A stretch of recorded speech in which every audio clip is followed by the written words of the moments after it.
Okay. We're just waiting for Rabbi Kevin to join us.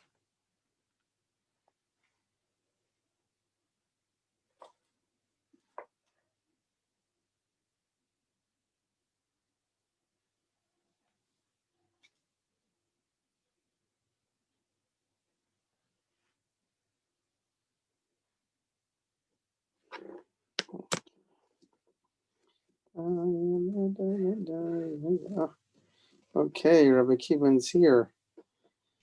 Okay. Good evening, everyone. Thank you for joining for Kollel Chassidus. Rabbi Zeligson of Yirtzeh Hashem going to talk to us about Tishrei with the Rebbe, which is a big moment of the Rebbe.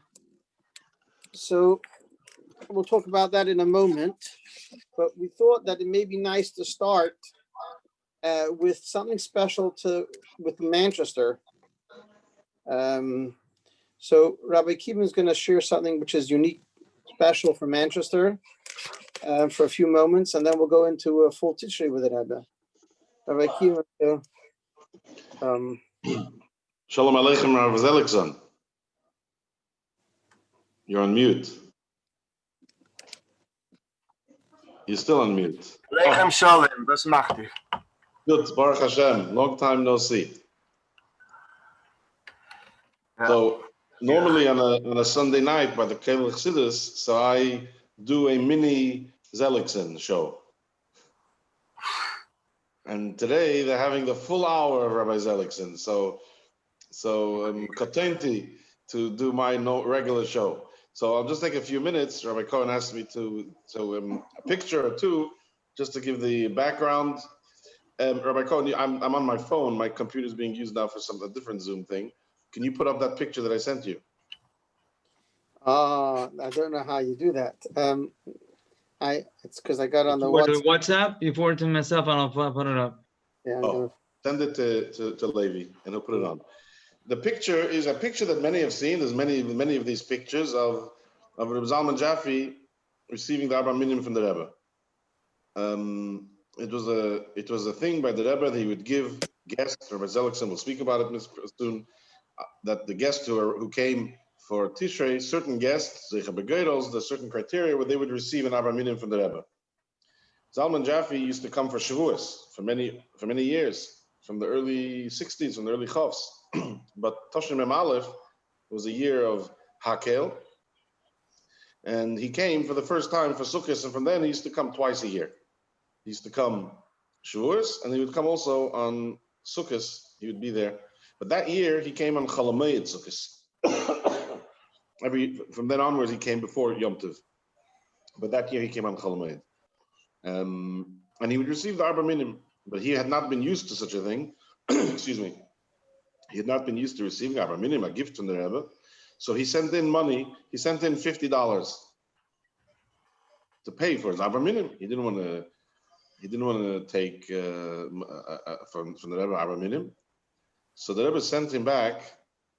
I don't know if it was the same $50 that he sent, but the Rebbe sent him back a 20 and a 10 and a few 5s and a few 1s with a paper clip on a zettel that says, I don't remember the exact lashon, but the point was, the Rebbe says, mitzad loy plug. I don't want to differentiate between you and others. And if I'm going to accept money from you and I don't accept from others, it's going to make a differentiation. And therefore, here's the money back. And he sent him the money back. And then Zalman Jaffe realized and understood that this is a gift that the Rebbe gives. That was Tashrim Mem Aleph. The following year, he came again, and Tishrei Mem Beis, Sukkot Mem Beis, was quite cold, and he wrote a letter to the Rebbe when he got back to Manchester. And this is just last second, so I don't have it, but I'm going to send it to Levi Cohen, and at the end of the class, he'll be able to read it. The Rebbe sent to me. He wrote a letter to the Rebbe where he wrote that everybody came back from Sukkot with a cold. His penmanship, his language was nice, but his penmanship wasn't 100%, and he wrote cold with a capital C. So the Rebbe wrote him back 2-page A5 size letter, and the PS was all in English. The Rebbe writes, I was surprised to hear that you all came back with a cold, with a big capital C, when normally it's coming to 770 is associated with warmth and enthusiasm. And here you're saying that everybody came back with a cold.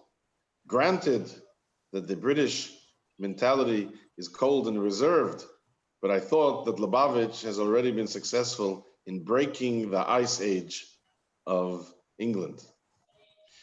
And the Rebbe writes over there another paragraph and says, in any case, it should only be warmth. And the Rebbe gives a bracha, a lot of ksaviyad. I'm going to send it to Levi to be able to put it up on the screen later on. Now I'll give it back to Rabbi Zellickson.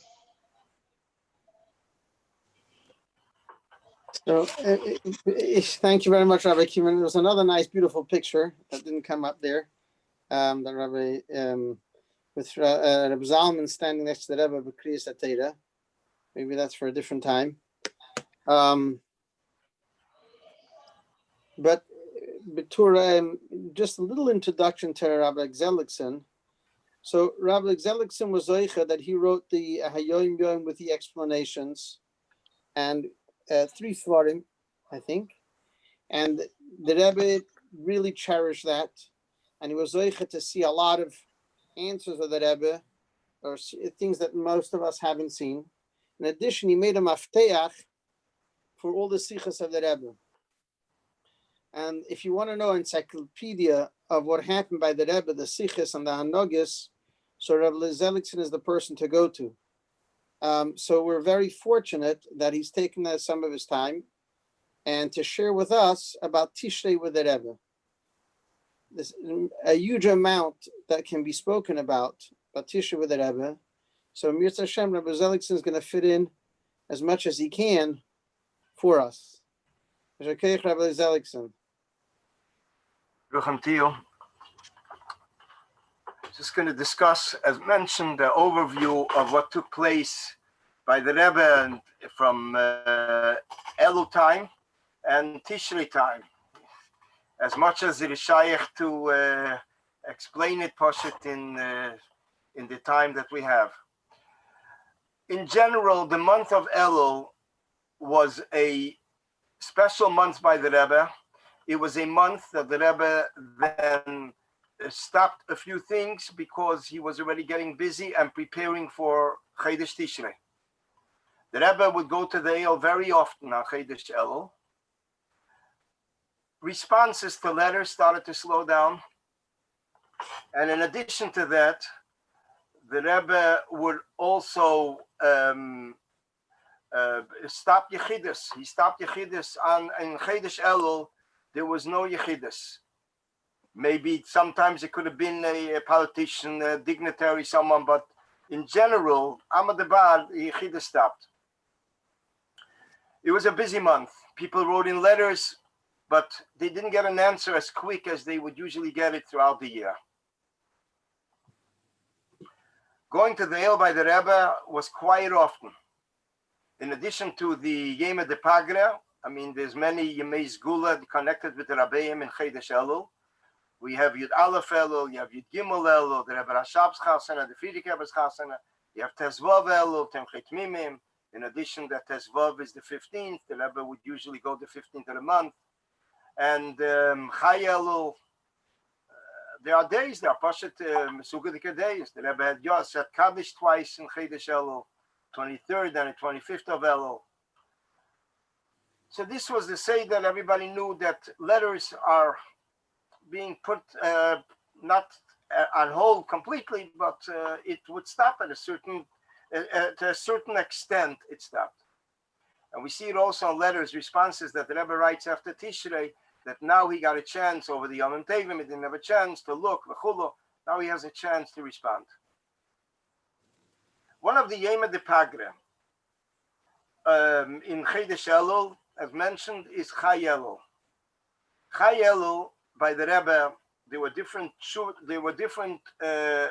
tkufas. There were times that the Rebbe verbring only Shabbos. And then there were in later years, in the Lameds and early into the Mems, the Rebbe would verbring also middle of the week, which meant that the Rebbe would come back from the Eyal would give a short notice. The notice that we got that the Rebbe is going to farbring could have been sometimes 5-10 minutes. The Rebbe came back from the Eil. The Rebbe notified Rabbi Chodikov that there will be a farbringen after Ma'ariv. When was Ma'ariv? In about 5 minutes. So 770 downstairs was empty. It was a regular weekday, seemingly to be, and with a there's a farbringen. Chairs and benches. How did people find out about the farbringen? We weren't living then in the year 2000s. We were living in the 1970s. There were no cell phones. There was no beepers. There was no Shabbos alarm. There was nothing besides the old style public phone.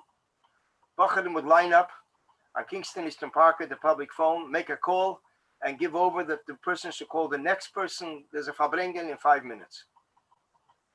And they would run back to 770. And those that were lucky who received the phone call came. Those that the mazel of nicht lazig gespielt, it wasn't so. It didn't work out for them and didn't get to them the message. They would find out at the end of the week. They come Shabbos to shul.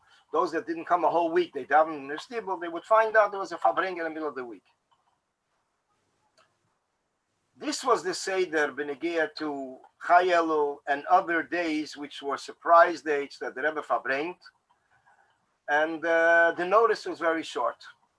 Chav Cheshvan, Chav Dalet Teves, Chamish Asa B'Shvat, which Chamish Asa B'Shvat Mamish became like a Kviyos already, like Chai Elul.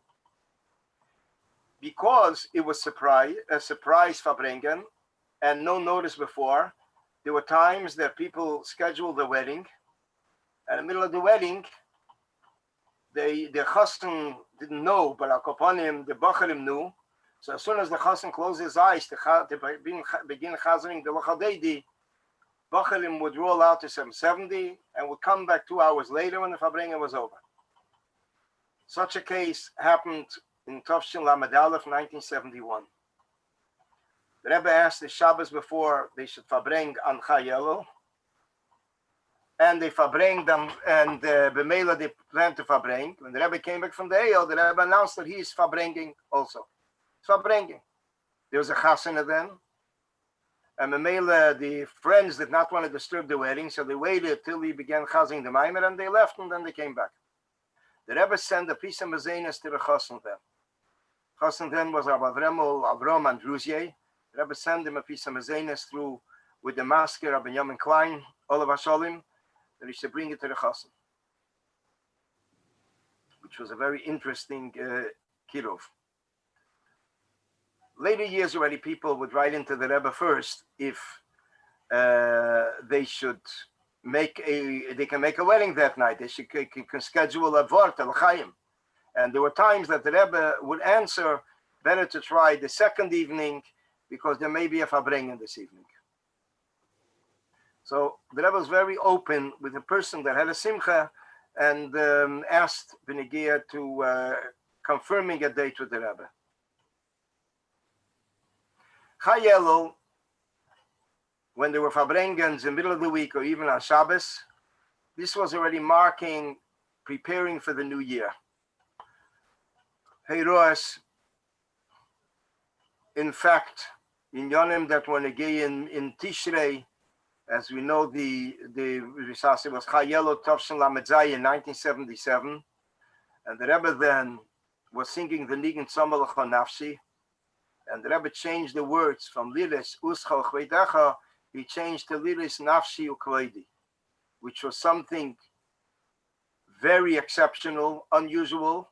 Chassidim knew that this is something very personal. The Rebbe generally did not speak about himself. And here in the Nigen of Tzomah L'cha Nafshi, the Rebbe changes to Inyanim that relate to him. It was a month later that Chassidim understood, after the Rebbe suffered from the heart attack, Shmini Atzeres, that this was a month and a few days before that episode, the Rebbe in the Nigen changed the words Liris Nafshi Ukleidi.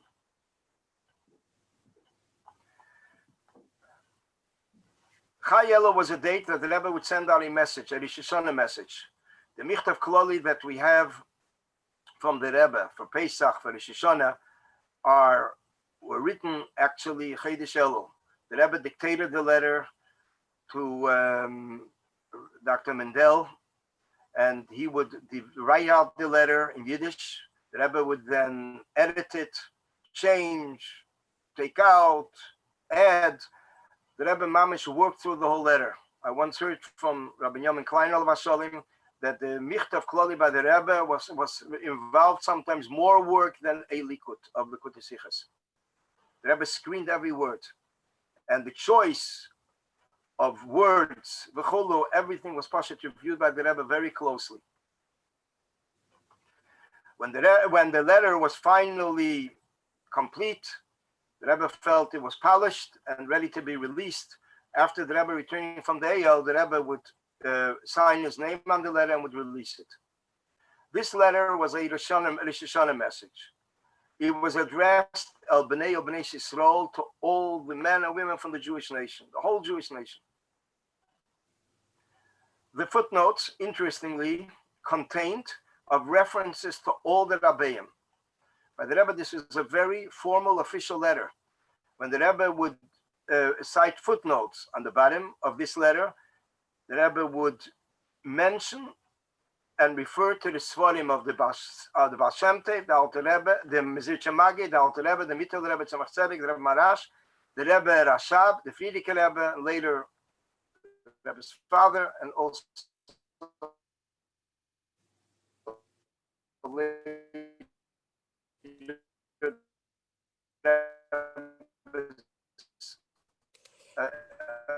Sefer of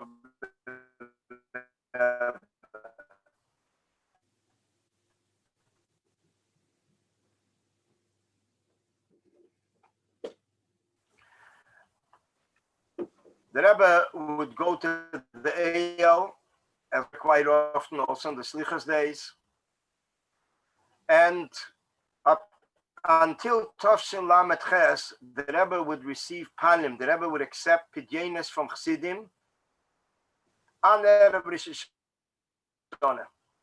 This is what took place. So the whole line.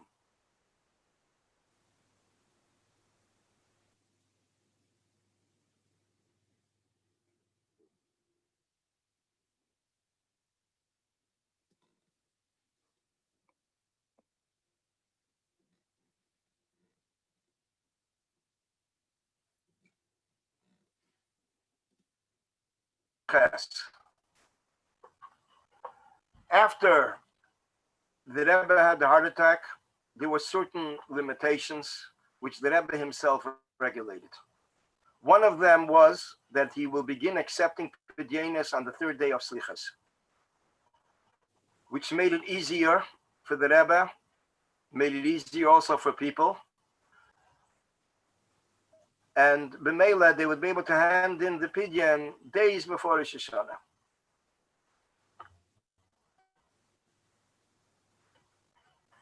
The line of Slichas, by the way,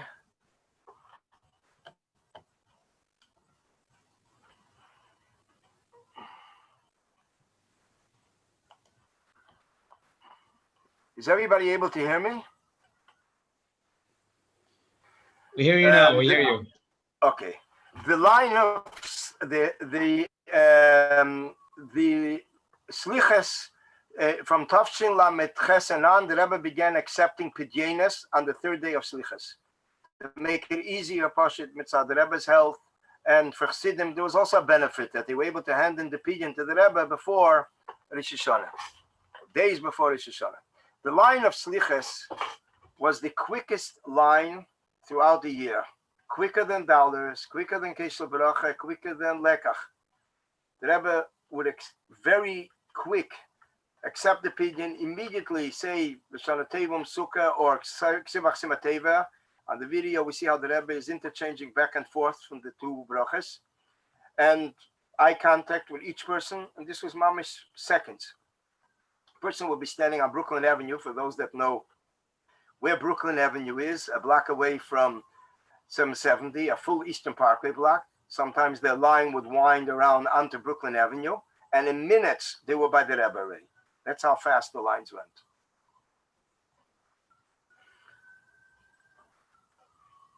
getting closer to Erev Rosh Hashanah. Erev Rosh Hashanah, after the Rebbe became 70, the Rebbe began farbrengen on every Erev Yom Tov. Erev, the night before Erev Rosh Hashanah, the night before Erev Sukkot, by Pesach it was Yud Aleph Nisan, and the night before Erev Shavuos. This became like a semi-official farbrengen. Why am I saying semi-official? It wasn't official like Yutas Kislev, but it was presumed over the years, since the Rebbe did it every year, that there'll be a farbrengen. And Memela, this is what took place for about 16 years, from Tafshin Lamed Beis 1972 through 1987. After Chav Beis Shvat, all the weekday farbrengen stopped. So Erev Rosh Hashanah was a farbrengen. The Rebbe referred to this farbrengen that it is a farbrengen of Kabbalah's Pnei HaOrchim, greeting the Orchim that arrived for Tishrei. There were times that the Rebbe would ask during the farbrengen one of the maskirim if a certain flight arrived. And indeed, they arrived in the middle of the farbrengen, and they would immediately come to 770 with their suitcases and go into the farbrengen. The Rebbe once mentioned with a smile that although the union of Achnosis Orchim, Kabbalah's Gedele Yesek Achnosis Orchim, the Kabbalah's Pnei Ashchina, that it's greater the union of Achnosis Orchim, the Rebbe says, Chotch, we don't give anything begashmius, there's no real food begashmius. The Rebbe says about Kopanim, we're giving a maimer and sichas, and Memela, this is the Kabbalah's Pnei HaOrchim. The maimer was Rosh Hashanah maimer, the sichas were about Rosh Hashanah, it's already the night of Erev Rosh Hashanah, and there were different eiros from the Rebbe. One of the eiros that the Rebbe mentioned in later years, in greater measure, in comparison to the earlier years, was Miftzah Shofar, to blow shofar for people that are in hospitals, nursing homes. Later it became also in jails. Pasha to blow shofar that they don't have any access to a shofar, to a shul. This Miftzah is one of the first Miftzahim of the Rebbe. It began Tishrei Tafshin Yudalid, late 1953. And 2 weeks later, there was another Miftzah there, Miftzah Lulav. These are from the first Miftzahim of the Rebbe.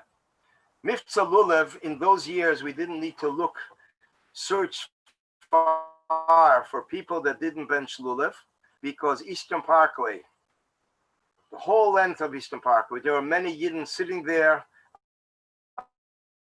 on the benches, not affiliated with any shul, with any organization, and we would bench lulav with them. Eastern Parkway alone, hundreds of people. These were from the first Miftzayim, and the Rebbe in later years began mentioning it at the farbrengen. The next morning, Erev Rosh Hashanah was Slichas. Slichas generally, as far as I remember in the years as a bacher, was 6:30 in the morning, the Erev Rosh Hashanah Slichas. The Slichas from the Yemei Slichas was 7 in the morning. And the first night Slichas was 1 o'clock in the morning after midnight. The Rebbe would come in then for Slichas. But the Slichas for Erev Rosh Hashanah was earlier, since it was a longer one, and would finish about 7:15, 7:20. The Rebbe would then go to the mikveh, and then the Rebbe would prepare for davening. The Rebbe would walk in to the and daven together with the minyan of Anash, the minyan Chassidim. Generally, in the middle of the week, until Tov Shem Ches, the Rebbe did not daven together with the Elam in the middle of the week. Only Shabbosim, Yomim Tevim, and Yomim Neroyim. But to daven with the Elam together in the middle of the week were about 6 days a week at least. 6 days a year. It was Erev Rosh Hashanah, Erev Yom Kippur, Purim, where we saw the Rebbe in Talis and Tefillin, and the 3 yard site. Yud Shvat, Chof Av, and Vav Tishrei. There was another time that we saw the Rebbe in Tefillin. This was Tisha B'Av Mincha. But to daven together with the minyan, Shacharis, were basically these 6 days. It was very easy to figure out sometimes from a picture what day is in the year because the Megillah, which was Pashat single, very few pictures from the Rebbe tells him throughout the year in public. Erev Rosh Hashanah was one of them. The Rebbe davened with the minyan, and after that, the Rebbe would do Ataris Nedarim. There would be about 10 older Chassidim or more, that Rabbanim and Zikni Chassidim that would go up on the Rebbe's bima, would be seated. The Rebbe would stand and say to them the nusach of Hataras Nedarim. Originally, the Rebbe used the Siddur. Later years, to make it more convenient for the Rebbe, they would make a copy of the pages, and the Rebbe would hold the pages. The Rebbe would then thank the assembled Rabbanim or Zikni Chassidim and wish them a Ksivach Simateva, and the Rebbe would go back to his room.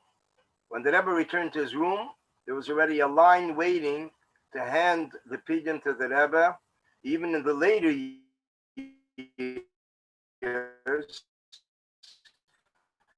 because these people were not there, would accept the pidyon on Erev Rosh Hashanah. But the others, the Rebbe asked that those that are local should give their pidyon handed in earlier, not wait for Erev Rosh Hashanah.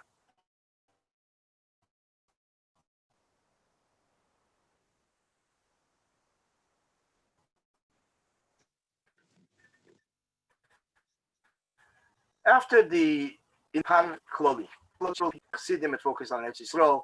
This was a general pidyon, a brachas pashet for the Rebbe, the Rebbetzin v'cholo. All the Chassidim would hand it to the Rebbe, who signed on this pidyon.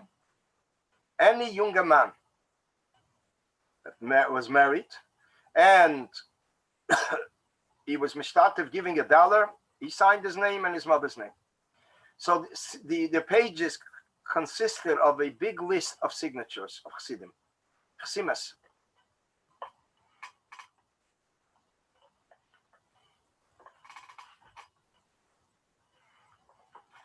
Now the Rebbe would receive it after he finished the other pidyon, the individual pidyonis, and also noteworthy to mention, the Bacharim were also there, and the Rebbe said Bacharim have no shayches to pidyon kloli, they don't belong there. It was basically for Balabatim, and the Rebbe asked him to leave.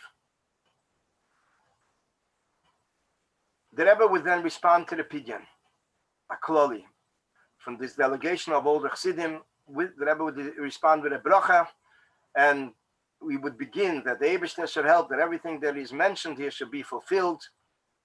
V'cholo, v'cholo. The Rebbe would go on with brachas. An interesting inyan to mention, which it is now this year, 42 years ago, Tafshin Lamed Ches. Tafshin Lamed Ches, Erev Rosh Hashanah, there was something additional that the Rebbe mentioned in response to the pidyon kloli, which was never mentioned. In later years, even in early years, maybe one time Epis Vos was mentioned, but it was inyan that generally the Rebbe did not mention. And that is that the Rebbe said that the Eibishter shall fulfill everything that it says in this mentioned in this pan kloli, and also in yonim that are not mentioned, but the Eibishter knows about them. So maybe the Eibishter will also include them. To that effect, this was the teichan of the inyan. This was exactly 3 weeks with a day before Shmini Atzeres Tafshin Lamed Ches, before the Rebbe got sick. But the Rebbe is mentioning an inyan that the Eibishter knows, and it should also be included in the brachas.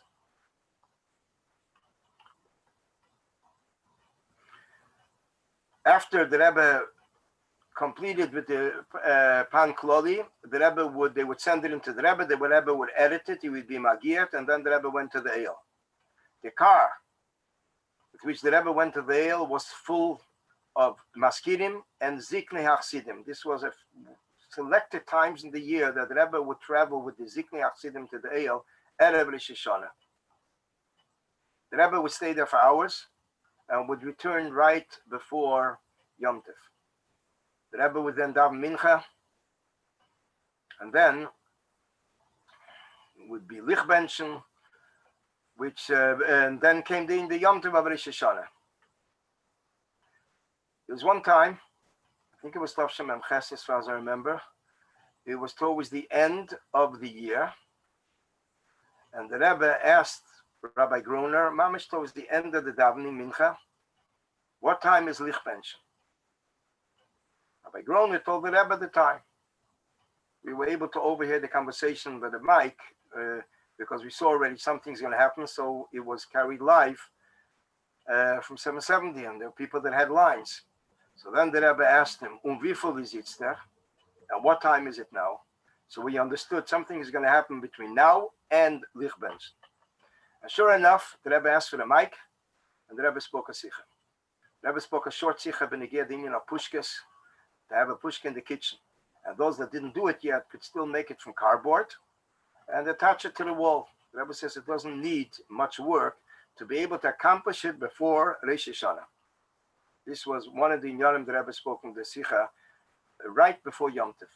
And this was probably the closest sikha that Rebbe ever spoke, mamish, to minutes of before the minutes of Lichtbench. Going on now to the first night of Rosh Hashanah.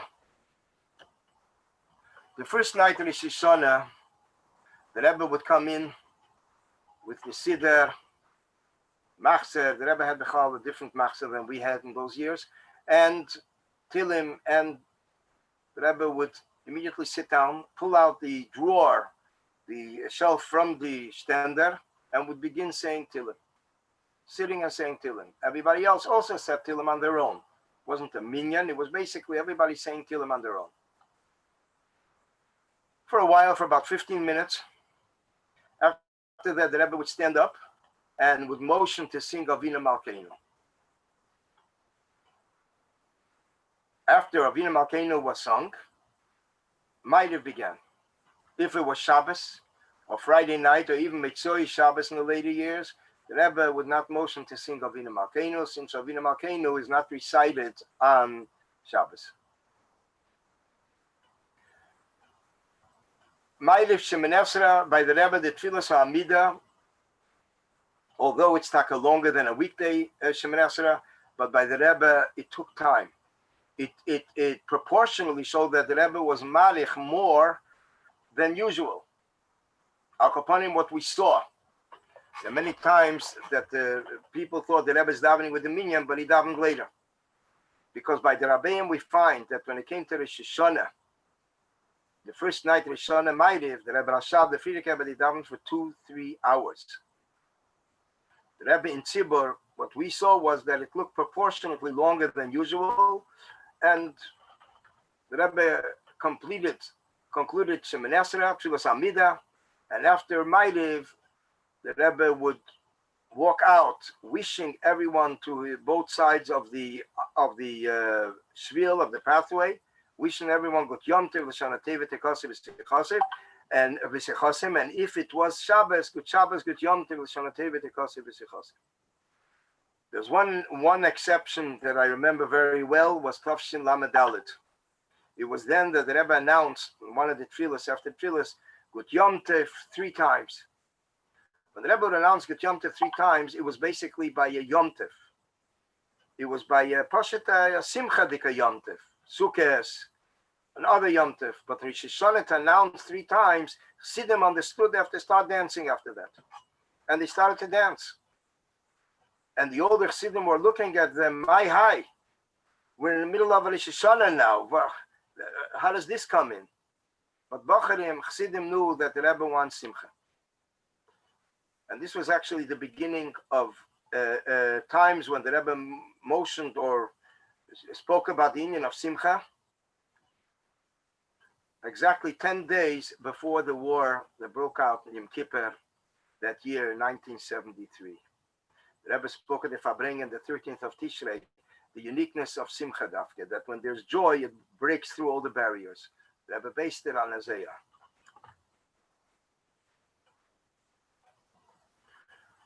The Rebbe, after davening, would go home. Originally, the first 20 years, the Rebbe would eat the Suda upstairs in the Frierdiker Rebbe's apartment, as long as the Rebbe's Medina was available after she was Nifter on late 1970. Asar B'Teves Tavshin Lamed Aleph. the Rebbe stopped eating all the Yom Tov Sudas upstairs, which the Rebbe would do, as mentioned, religiously for 20 years. Rosh Hashanah Sudas, Mitzvah Yom Kippur, Sukkot would be on the porch, outside of the, right outside of the Yechidus room of the Frierdiker Rebbe. And Pesach, the Sdorim, the regular, and then the Sudas, all the Rosh Hashanah. This all stopped. Simchas Torah, after Simchas Torah, Tafshin Lamed Aleph. The Rebbe continued eating at home with the Rebbetzin privately. Upstairs, there would be guests, about 10 people, 10 Chassidim, but who would be invited by the Rebbetzin Chamadina. But after that, they all went to their families, these guests, and the Rebbetzin made this Dorim privately, all this to this Yom Tov privately. After the Rebbe had the heart condition, Tafshin Lamed Ches, so in the next few years, a year or two later, it started already with the library, that the Rebbe would sometimes, with the Rebbetzin, stay in the library, they would eat there. It's like a small apartment with the Rebbe and the Rebbetzin in the back of the library, where they would spend Shabbos or Yom Tov, and it was very ideal for the Rebbe, and the Rebbetzin would come before Yom Tov and stay there till after Yom Tov. She would be driven to 770 and then driven back home after Yom Tov.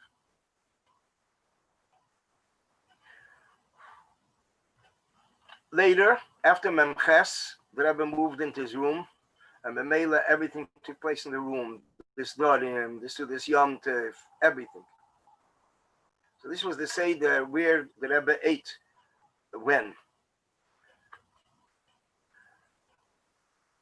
The next morning, the Rebbe would come into shul. His hands were literally full. In his hand, he was holding the sheferes, a shefer from the Tzemach Tzedek, a shefer from the Rebbe Marash. And I think there was a third shefer also. It was all wrapped in a white cloth. In his arm, was holding a few svarim. He was holding a Machzer Tilim, a Siddur Rab Shapse Rashkever. I think he was also holding the Siddur Tfilos Kollel Chassidus. And that's how the Rebbe walked in slowly, carefully into shul. His hands were literally full.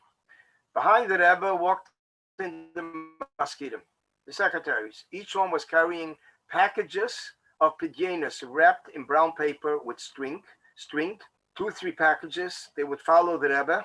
And when the Rebbe arrived at the stender, at his place of davening, he would put in the sheferes into the drawer of the stender. He would put down the svarim on the stender, and the pidyenos were placed on the table next to the stender. There was a table there next to the stender. I think it was set up for the Rebbe would keep the pidyenos there. This was till Kriyas HaTorah. By Kriyas HaTorah, when the Rebbe was called up to the Aliyah from Maftir, the Rebbe would go up with his svarim, and after Maftir, the Maskirim would bring up the pidyenos, all the panim,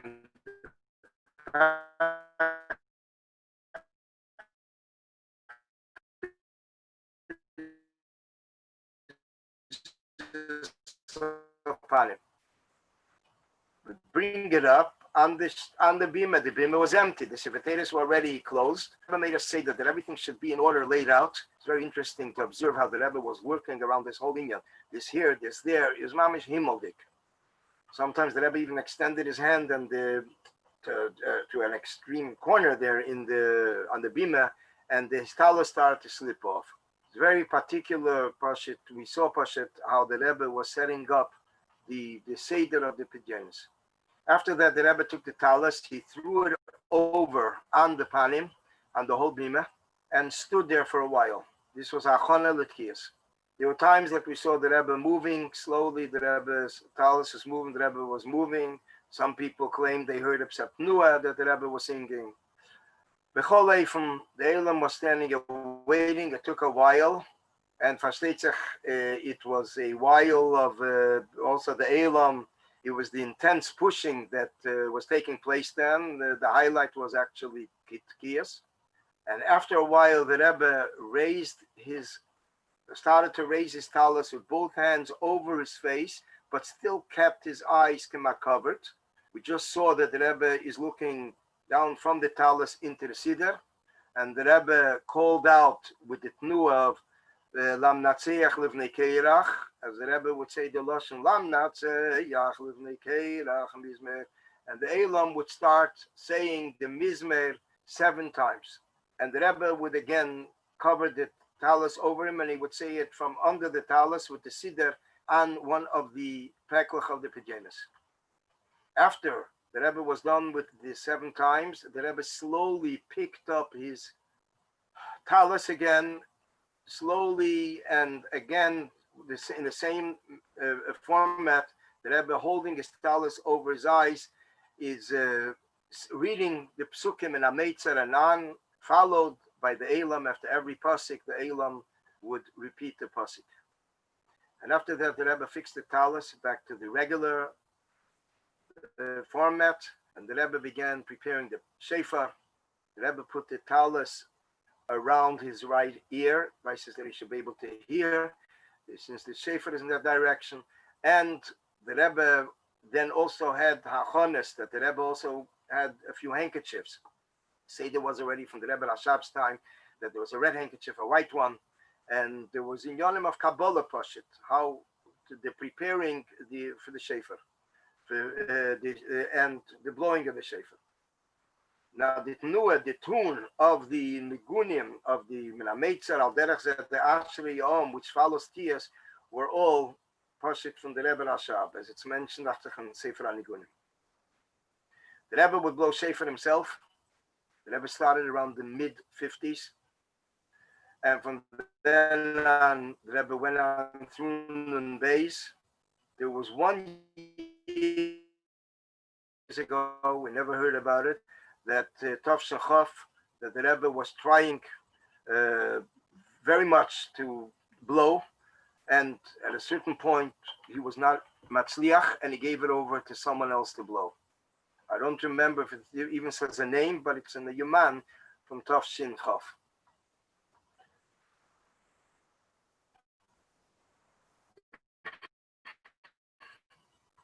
So this was the day that the Rebbe blew all the tkiyas. After the dean of the Yeshiva Temchet Mimim, he should be the Makri.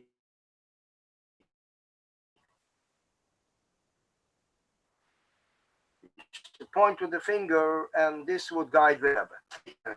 No, direct the Rebbe how long it should be, how long the Shvarim should be, how long the truth. Holding hand along with the Rebbe. Heading the Rebbe is moving along with the Rebbe.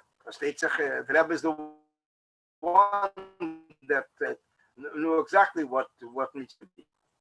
After Tkiyah Shofar, the Rebbe would give one of the Shofars, would show Rabbi Tenenbaum he should choose one of the Shofars, because Rabbi Tenenbaum is the Baal Tekeya during Musaf.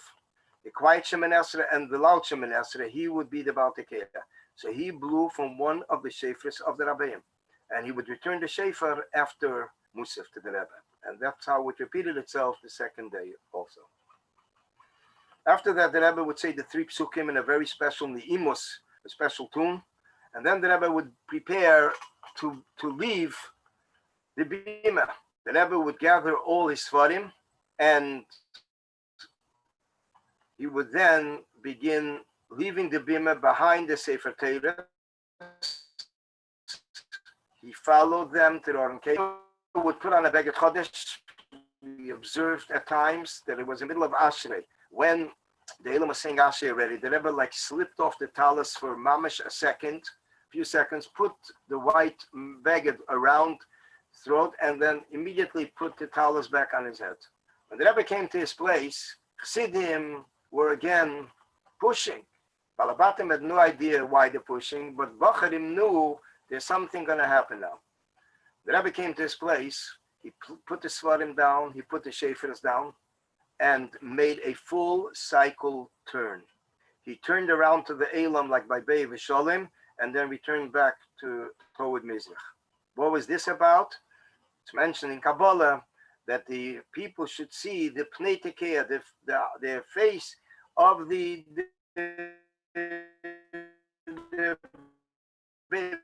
Pnei Tekeya, So this was the easiest way. So the Rebbe waited till till he reached his place, and that's when the Rebbe made this turn. The Rashab, the Rebbe's older brother-in-law, once asked the Rebbe, why doesn't this say in Sefer HaMinhagim? So the Rebbe said this is Inyan and Kabbalah and not a Minhag Chabad, and therefore it's not included in Sefer HaMinhagim. Minhagim Chabad.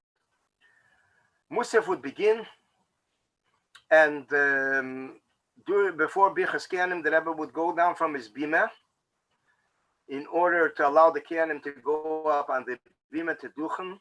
The Rebbe would be standing face to face with them. The Rebbe was standing on the floor next to his bima.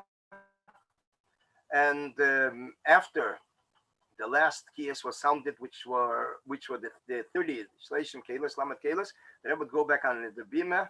The Rebbe would actually say good Yashakeach Kehan to the Kehanim, and then while they're going down, the place vacated, and the Rebbe would come back up to stand there and prepare to leave after davening. The Svarim, the Shefras, everything. The first day, Rosh Hashanah, is generally Tashlich. The Rebbe would walk to a park called Botanical Gardens. It's the end of Eastern Parkway for those of you that were in Brooklyn. It is about a 20-minute, 25-minute walk. The Rebbe made it very quick. The Rebbe walked briskly, very briskly. Up Eastern Parkway, he would walk on the sidewalk, 2-file line. They would sing the Gunim. They would come to Washington Avenue. The Rebbe would make a left and going towards the Tashlich. There was a very big Elam there. In the Chofs, I remember as a young kid, it was thousands of Yidden. Where were they all? The answer is everybody lived in Crown Heights or nearby Crown Heights.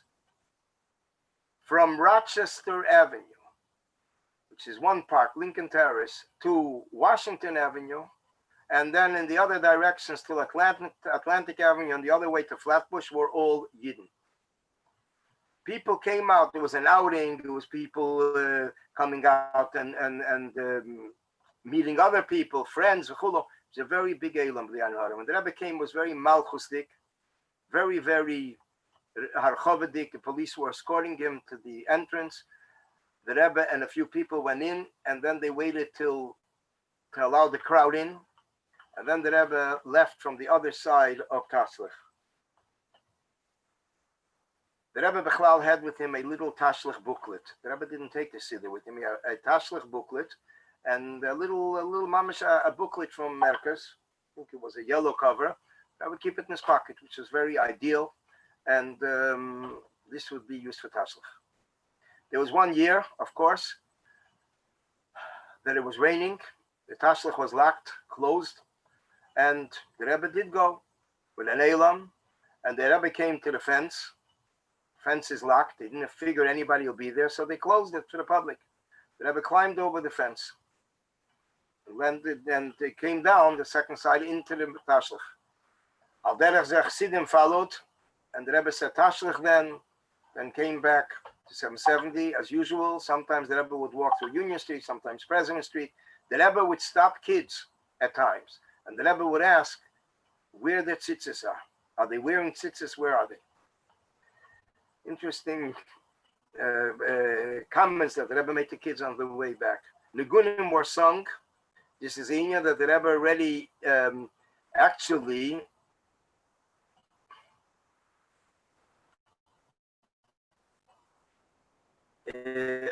instituted it in 1941.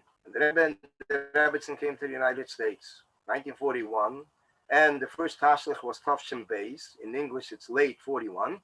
The Rebbe asked that the Bacham should sing Nigunim. As Rav Zalman Posner al-Bashalim mentions that he was uncomfortable. American Bacher, an American crowd, and you have people, older people, mit amol mezint, especially Rosh Hashanah. And they felt that was not really excited about it. They realized later that there was someone that he heard from. The impression that this Inya made on the onlookers in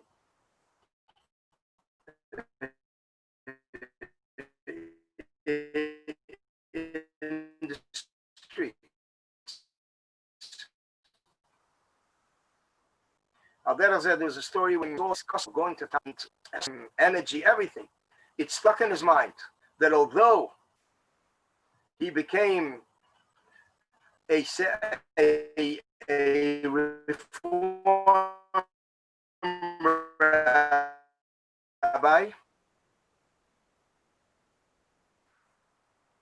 but this is one of the inyanim that he did. Love dafka. Mamish lahafli. Shows posted how much hashpah the walking to Tashlich had. It wasn't like they were mislabish, they were dealing on one-on-one base with people, no conversations, just walking through. It was an ian of a beater, a refinement. Actually, after they came back from the rain, the Rebbe gave mashke to everybody that went. And there was one person that went, and the Rebbe felt his hat. His hat is dry. So the Rebbe says, the hat is dry, you didn't go. He says, I went, I came back home, I changed my hat, and that's why it's dry. And the Rebbe gave him mashke.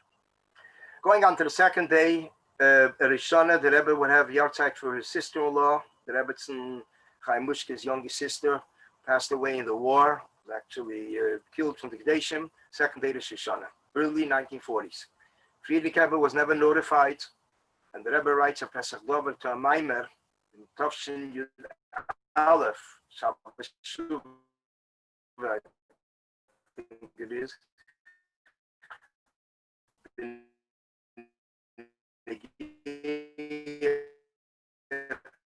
To what took place there, what testimony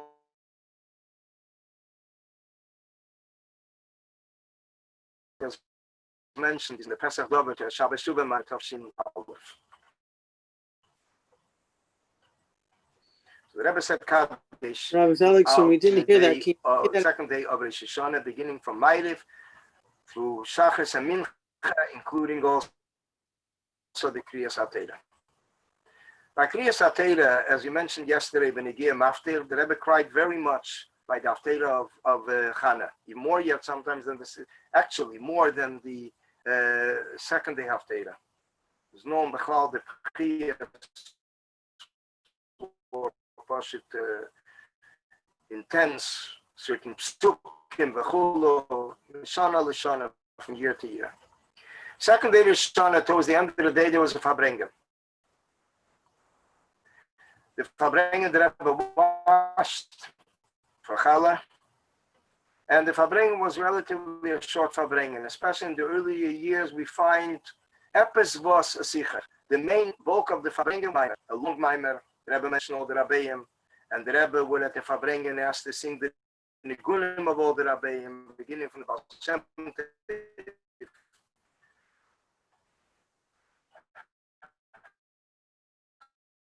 So Mela, the Fabrengen was about 2 hours.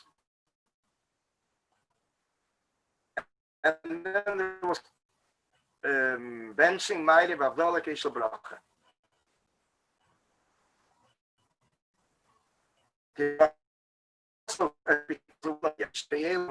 Some of them came later. The Rebbe mentioned it. The Rebbe quoted it in the first years that there's Rosh Hashanah Chassidim, there's Yom Kippur Chassidim, there is the Rebbe said the Lashon, there's Yud Beis Tammuz Chassidim. Everyone has their season of the year when they can.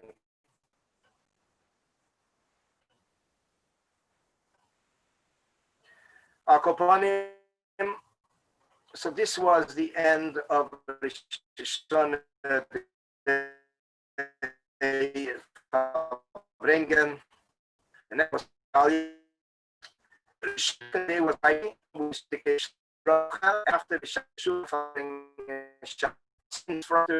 say L'chaim before College. It's already Friday night, so when they never wake up bracha at 4 o'clock, there's a bracha for the Friday Bringen. Some Gedalia in Pesach, faster than Mincha. Some Gedalia he began in Tovshim Aleph, late 1980. Mishana L'Shana from year to year. After Mincha, the Rebbe would distribute dollars. After the Sikha, the Rebbe would connect the Sikha with Chita, so with the Limud Rambam, as it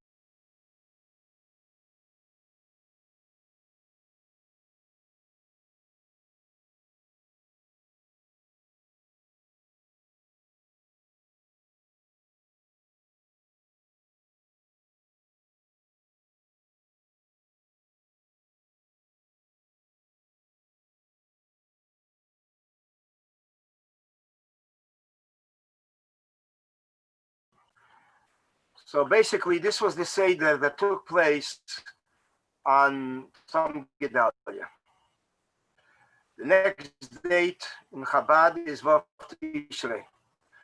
Vav Tishrei is basically the yahrzeit of the Rebbe Tzachana. This year, it's 55 years ago.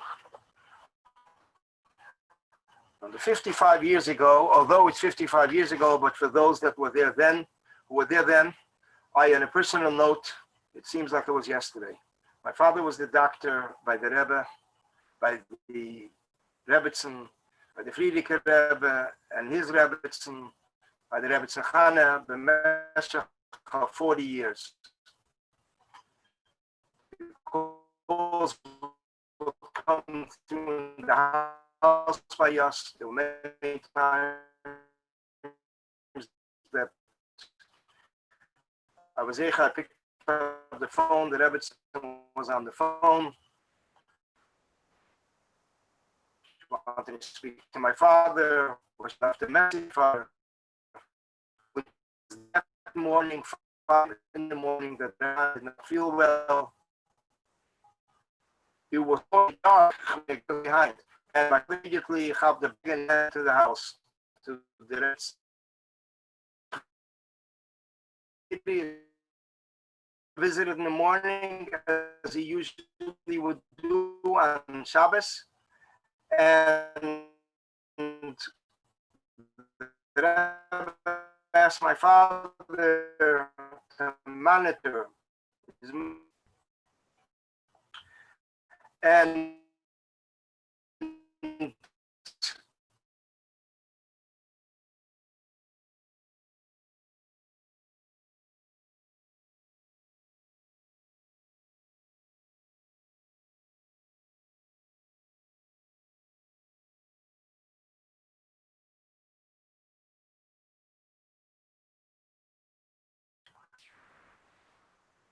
in the afternoon, sadly, the master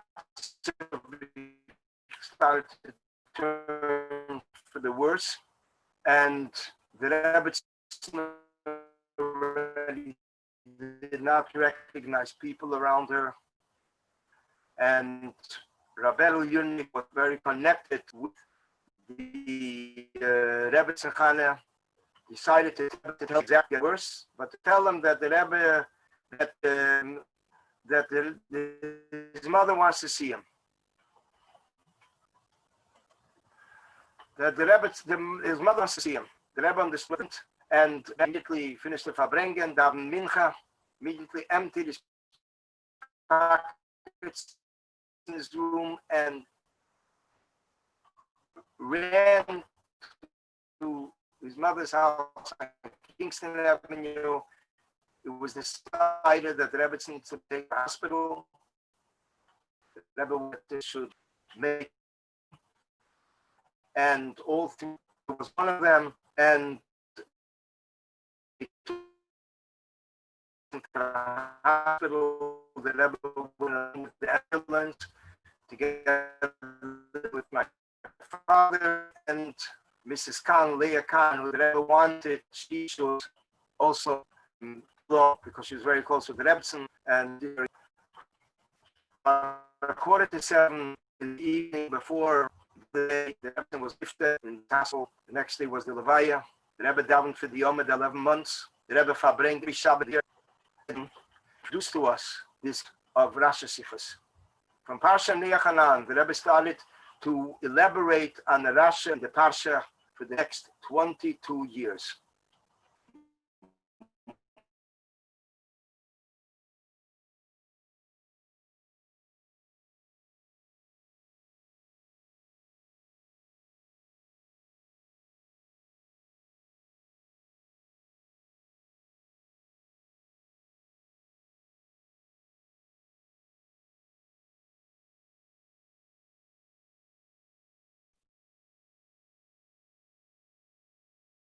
until Rabbi Zelickson comes back, I was going to share, this is the minor that we had from Rabbi Zalman Jaffe that Rabbi Kievman was talking about earlier. I'm going to leave it here on the screen for those who want to read it. Oh, Rabbi Zelickson is back. Rabbi Zelickson, we only hear you a little bit. It's getting a little choppy. I'm not sure if you want to switch off your camera. So you have more bandwidth, maybe. Oh, looks good. Okay. You hear me now? Yeah, now we hear you. We hear you good. I know we're getting unmuted every while here. Actually, last night, we had a Farbrengen for about 2.5 hours. And we didn't have any disconnection. So I don't know what that tut zeg. Chassidus, whatever. A starke bureau, das. A starke bureau. All the way to England. Yeah, a starke bureau, that's right. Yeah. Yeah, this letter I remember. I remember this letter. It's a Medidika letter. What year was it from? I don't know. We keep and shared it. I haven't even read it. I think it was in the 70s. Yeah, it makes sense. That was the years that they think. 70s. Yeah, it's a very smart letter. Oh, okay. Let's take off the share. Yeah. Okay. So we're almost timing out. So let's maybe make a couple of highlights, maybe. Yeah. Okay. So we'll basically what we'll mention further is that the Rebbe would farbring every year. Yud Shvat, Erev Yom Kippur, there would be kaparis in the morning, and then would be davening lekach, and the Rebbe would then come in for the tzedakah for mincha. The Rebbe would be pouring coins. There were plates all over pushkas. The Rebbe would come in with a bag and pass coins everywhere. And then the Rebbe would come in to get to mincha. After mincha, the Rebbe would give a bracha klolis. In the earlier years, it was the Rebbe didn't have a platform, a bima, so the Rebbe would go up on a table with a staircase. The Rebbe would walk up on the table and give the bracha. Later years, there was a bima, and the Rebbe spoke a sikha at length. I think the last year on base was about an hour. The Rebbe would then come back, go home for the Suda, come back to 770, put on his kittel's talis, go into the Birchas Habonim. The Birchas Habonim was basically upstairs, packed. The zal was packed. The second room was packed. The yard, the chotzer, hundreds of bacharim. And today you see it on video. You can hear it. The brachas. It's melodic, serious moments. How the Rebbe Pashat is benching the bacharim. The Rebbe then went into Kol Nidre, and the Rebbe would be receiving a Sefer Torah as a bezdin. 3 people. It would stand at the chazan. And after Kol Nidre, the Rebbe would return to Sefer Torah, and Meile would continue. The Rebbe would stay in shul for Tilim, the whole Tilim. And the Rebbe would go home after that. The next morning, there was no pushing till Mincha time. Everything was low key in 770. Sometimes you felt that you might not even feel you're in 770 because it was Pashat so unusual. It was like very balabatish, shashtil, everybody's ruyik. The maftir, Rabbi Chodikov got in the morning, so there was no activity going on till mincha time. Mincha time, 5 o'clock, that's when the activity started. It was the maftir Yena that the Rebbe received, and then Napoleon's March. Napoleon's March was basically, the Rebbe got up on the chair. On his chair, he would dance on the chair. Later years, they made a little staircase, a little a mold that Rebbe would on the chair, and then he would hop off from the chair. The Rebbe would then announce Gut Yom Tov after Ma'ariv, and then the next few days, there were times the Rebbe went to the Eil, especially Yud Gimel Tishrei. There was a Sicha Erev Sukkos, as mentioned earlier, every year, travel and farbring in the different suburbs, the different cities, smaller cities around New York. Chassidim would pass travel there, one of their Chalamed nights, and farbring there. And basically, this was the Seder of the Yomim Neiroyim, and again,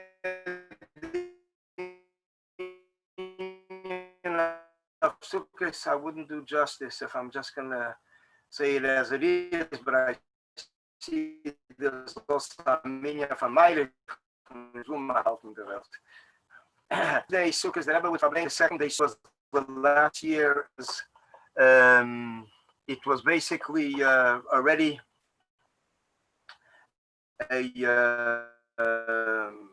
it was already there was an accident, so the Rebbe stopped Farbrengen then, and there is a Beis HaShever, and the Hemshech that went after that. So I guess we should stop here.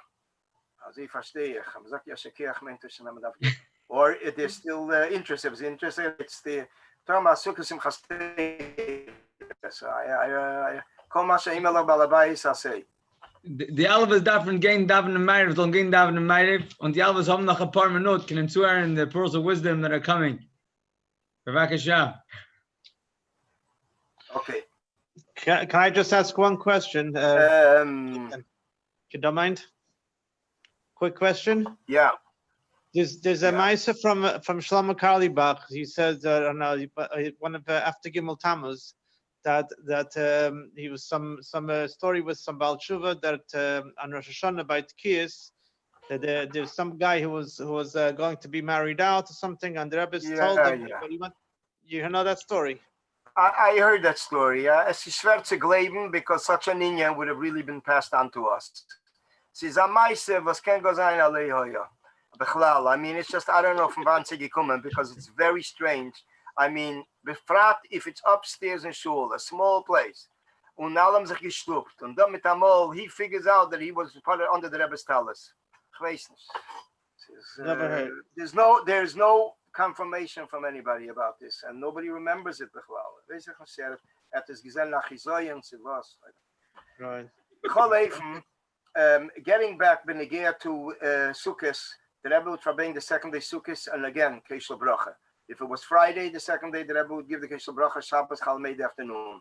There's the famous story with the rain that took place Shabbos Chalamed Sukkot Tavshin Chav Zayin, a mabel, mamash a mabel. Everything was soaked. Even by the Keshel, the Rebbe was sitting saying a Maimer Siches. The Maimer was a Shafte Mayim Bisosen, and Tarte Mashma, and Bashit, it was I remember I came as a young bach, I came in for Keshel Bracha, the place was empty. People were waiting in shul because they were afraid they'll get wet, and the Rebbe is standing in the sukkah and giving out Keshel Bracha.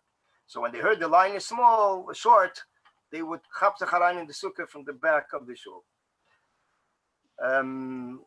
Another reunion that took place in was basically in the 40s, the 50s, and some of the 60s, which means basically the tafshins and the yuds and the chafs, was Simchas Beis HaShever Farbrengen. The Simchas Beis HaShever Farbrengen took place with Talmidei Yeshivas. The Rebbe Farbrengen, this was Tavshin Chav Daled, was the last year that the Rebbe Farbrengen with Talmidei Yeshiva. Going on further now, Benegia to later years, in Tavshin Memalef Anan, the Rebbe began speaking Sichas every night of Sukkot.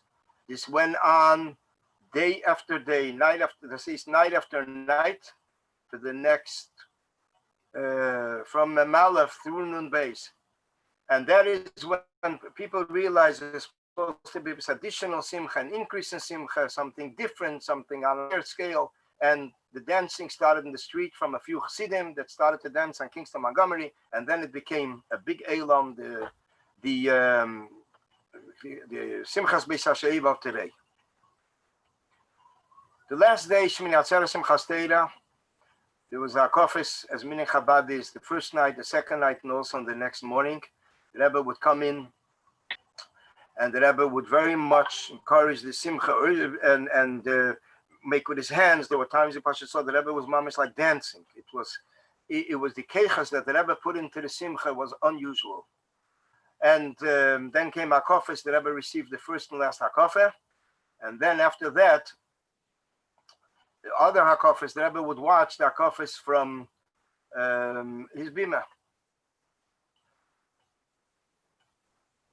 After that, the Rebbe would go home. The first night, it was a shorter evening. It was till about 10:45. The next evening was a complete all-nighter. It began. Mailev was whatever it was, this Manda, 7 o'clock or whatever it was. And then came the Farbrengen, 8:30 was a warm-up for Hakofis. About 12 o'clock, the Rebbe finished the Farbrengen. 1 in the morning was Ata Haresa. People that went to Halucha came back in those hours before Hakofis, and the Rebbe came into Hakofis 1 a.m. It went till about 2:30, and then the Elam went home for Sudas Yom Tov. So the Elam ate Sudas Yom Tov. Instead of 9 in the evening, they ate 3 a.m. In the earlier years, the Rebbe would teach Shanigen 5 a.m. 5, 6 a.m. the Rebbe would teach Shanigen, and this would be the Rebbe's Nigen from the year. This went on till Tafshin Chav Dalet. The next morning was Hakofis again, and the Rebbe would encourage people to make Kiddush, to say L'chaim, and there were many Keruvim people. The Keruvim went over to the Rebbe spoke with them. It's very open, very bizgalus. The davening would finish about 2:30 in the afternoon, and then the Rebbe would go home and come back for the Farbrengen, which the Farbrengen was basically a 6-hour Farbrengen, and a Keshel Bracha of 3.5 hours.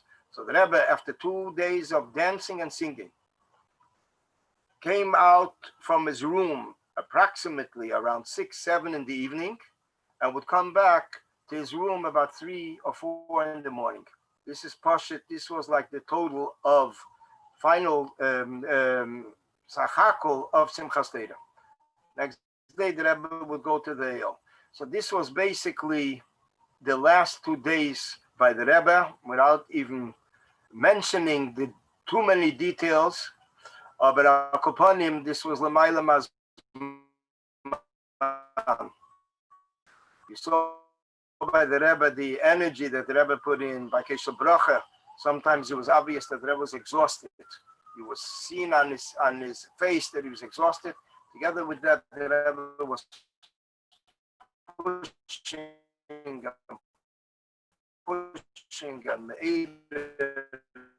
exerting himself, and in Hakokis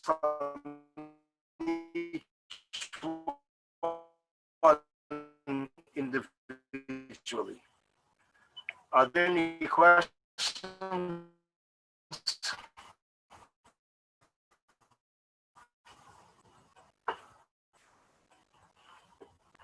Okay, so Shanat Muka, when I yor from Bonne Chayim Zene,